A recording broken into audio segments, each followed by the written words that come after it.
All right, for people that are going to join a bit late, that's fine. Welcome everyone to the Dodgy Idealist, and tonight on our topic we are going to discuss art. Yes, specifically more to do with Prometheus and the mythology behind that. We're also going to look at an interesting art piece about cavemen. I don't know why I have my earphones on, so perhaps to hear the music. But anyway, back to that. So we're going to look at a few interesting art pieces. Uh, like I said, we're going to look at Prometheus. Yes, it's a very, very, how can I say it, great picture, right? Very artistically well done. And then to the right side of him, yes, to the right side of him, you can see a painting of cavemen or a picture of cavemen. We're also going to dive into that. We're also going to try and get into the symbolism behind that, as well as equivalent stories in Christianity about this. And you'll be very, very surprised about the overlapping sort of themes in this regard. Before I go on, is the sound okay? That's great. All right. So, yes, Siv is actually in the chat. He was the one that suggested or that gave me this picture in a tweet. Right. So we're going to start with Prometheus. Now, for the people that don't know who Prometheus is, he was a Greek titan that stole fire from the gods and brought it down to the men or to humans. And for his punishment, Zeus tied him to a rock or to a cliff, depending on which mythology or which translation you read upon the mythology. So he tied him to a rock, and his punishment was also excruciatingly painful, as ravens or crows then came to eat his liver.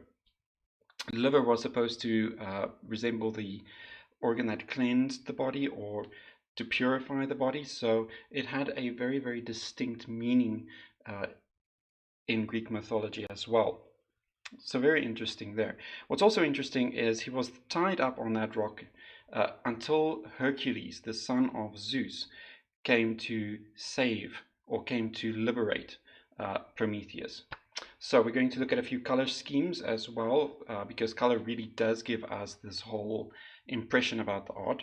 And while art is subjective, it is subjective within context. It's like language, right? Language has meaning within its context. So it's subjective as long as there's no context, but it's objective when context applies. We're going to look at that as well. So the first things that you'll notice is the dark colors, right? So the man or the statue of a man, lifeless, meaning lifeless and so on and so forth, is just sitting there at the feet of Prometheus while he's holding the fire into the air. Interesting that the black and the shadows and so on and so forth all resemble this sort of idea of lifelessness. For the Greeks, lifelessness means unable to think, unable to clarify thought, you could almost say. Okay. We can see that, like, the heavens, for example, is a much different color than the lower heaven. So you've got two portions of heavens as well. You've got the upper heaven, which is a much lighter portion where the fire is situated, and then a darker portion at the back of Prometheus himself. So you can already see the sort of idea that the artist wanted to paint here, really, for us. So before Enlightenment thought, we were lifeless, just a statue, just fine stuff. That's great. See you later, man. Right. So on that, again, this whole idea of a lifelessness, a lifeless being, what man was without his thought, without his ideas, right? And then we can go on to the lighter colors, which is very, very fascinating as well. So the light colors would be the blues and the whites and the oranges and the skin tone and the blonde hair, for example. Hair also resembling something of a sort of crown, if you will. And it's blonde, you can see that as well. So you can see, and he's thinking, he's striking that pose, and he's thinking, well, actually, it's the other way around, I have to remember. But he's striking that pose, meaning, again, emphasizing that in thought enlightens us to become a living being, a living creature. All right, so we've got the white flames, we've got the white clouds in the left-hand corner, we've got light falling on top of the statue, meaning that this is the dawn of light. Similar ideas in Christianity would be Genesis 1, where the Spirit of the Lord hovered over the deep dark waters of the earth. And then the Lord said, let there be light, and there was light. So that's the same sort of idea there. Another interesting thing is, and let's talk about this also really quickly.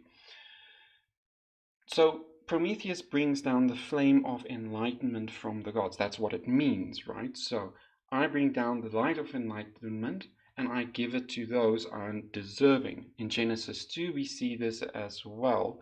Well, not Genesis 2, maybe Genesis 3 and 4. Let's say Genesis 3 and 4. The fall of man, for example, where God explicitly tells Adam and Eve not to take of the fruit of the tree of knowledge of good and evil, right? Because the moment that you become knowledgeable of this whole good and evil, that is the moment that you become like God, as the snake, prophesied. This was the same feeling that Zeus had towards Prometheus at that time. And like God, Zeus chained him to a rock. Now, the stark difference here is, while Zeus punished Prometheus, which is a punishment tale, God did not really punish Adam and Eve in the same sense. He prophesied over the future events of man's life. So he said, for example, that there will be a lot of hardships and you will need to work hard, and women will bear children into this world with great pain, both at this beginning stage as well as at the end stage if a mother outlives her child. So there is a lot of suffering. So the man, or the person, Adam and Eve, in the biblical story is also Prometheus in this case, and it's very, very, very interesting. Now, we all can discuss this sort of other ideas really quickly as well. So, while darkness represents death and sort of a non-living state, let's call it that, a non-enlightened state, an unthinkable, unconscionable state. Yes, an unconscionable state. Light would then represent the kingdom of the heavens, the kingdom of the gods, for example, the home of the gods in this case. You can also see how this is exemplified, that thought is a form of godly inspiration or godly manifestation, in that Prometheus himself has blonde hair, he has a crown of gold, in other words, while he is holding the flame up high. The light of enlightenment shining down upon not only himself, but also creation, which would be man. From dust you are made, to dust you shall return. That's exactly what's captured in that statue of the man slumping down. So the cloak as well, it's a bright orange now, or a golden color, if you will. The artist probably didn't have enough yellows to express this thought, so he painted it, or she painted it, a bright orange. This again reinforces this idea of thought being somehow heavenly inspired or divinely inspired. Okay, so he is looking up towards the heavens as well, and you can see that the light also moves towards that direction. If you look closely enough, well, you don't even have to, because it's expressed within in the picture. So the light falls from behind Prometheus, falls onto the man. The shadow of the man leans forward, meaning that it progresses towards the future. The thought, or the light of enlightenment, is what progresses the human nature towards that of the godly nature, which explains why Prometheus is standing and looking at the far end of the corner, into the dark end of the corner, because that is where your enlightenment will make you smarter or more knowledgeable about the things surrounding you, which seems daunting or unknowable, which is also exemplified within these dark colors. All right, so we can also quickly move to the cavemen. I like this picture very much because this captures it perfectly, right? So you would have so let me just make this bigger for myself so I can actually see what's going on there. All right, so in the background, in the cave, for example, the cave is a darkness. It's the unknowable, and you can see the woman and child, cowering in fear, while the men are venturing out into the light, into the dangers of the world, to explore this world. So the cave is made in brownness, so that exemplifies again our human nature. They are also clothed in animal skin and in sort of that's a browns and blacks, again emphasizing the human nature of these things, or creatures, or people, if you want. There's not a lot of greenery in there. There's a portion of white on that side of the painting, if you will. That means that the human nature in and of itself is a form of divineness in this artist's view. You can see an old man hunching down with white hair, close to this whiteness. Again, the crown representing his wisdom. So the light that he has given to the young men, so the directions, notice that he is behind the young men, right? So he has given them direction, and this is very true within our society as well. We look at our elders to give us direction, right? So we take their advice, we listen to them sometimes not. Gotta give it to us. We tend not to listen very well.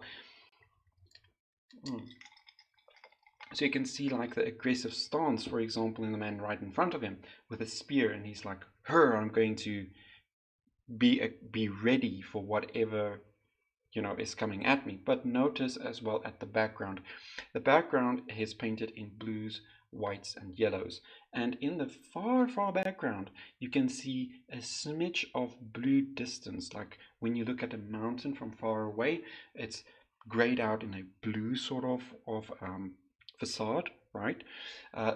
This again is this idea of a heavenly kingdom in the distance.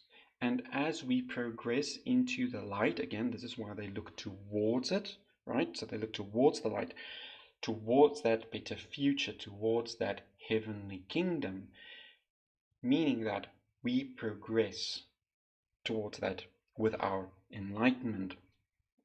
It's very interesting art pieces that I really do enjoy. I do enjoy these arts very much. I want to quickly go back to Prometheus. I don't know if I've got any viewers. I don't think so, but let's quickly go back to this. Notice again here, like we said in the beginning, Prometheus was saved by Zeus's son, Hercules, right? The same can be said with us, with you and myself. As a Christian, we believe that the Lord God, Jesus Christ, came down and saved us, much like Hercules saved Prometheus from his agonizing imprisonment imposed on his father. But unlike Zeus, our God is not vengeful. He is not, I'm going to say, petty, if that is the correct term to use as well. While I know that there will be people that will disagree with me on this, if you do read it as a sort of divinical proclamation instead of a cursing proclamation, you can see that God is actually really just telling Adam and Eve, look, you and your descendants will suffer, and it's because of your fallen nature. God then comes down to earth in the form of man, and he dies on the cross, and he ventures into death, and he brings the light of life, right, which we can see in this picture. He brings that light into the depths of death, and thus he vanquishes death by death. So Christ is both Hercules and Prometheus in some sense, while man can only be seen as Prometheus. He is the ultimate expression of what we wish to become. Now, I'm not going to spend much more time on this. I think I have done more than enough on this. If you did like this, throw a thumbs up, subscribe, and share. And I'll see you definitely in the next one. Cheers.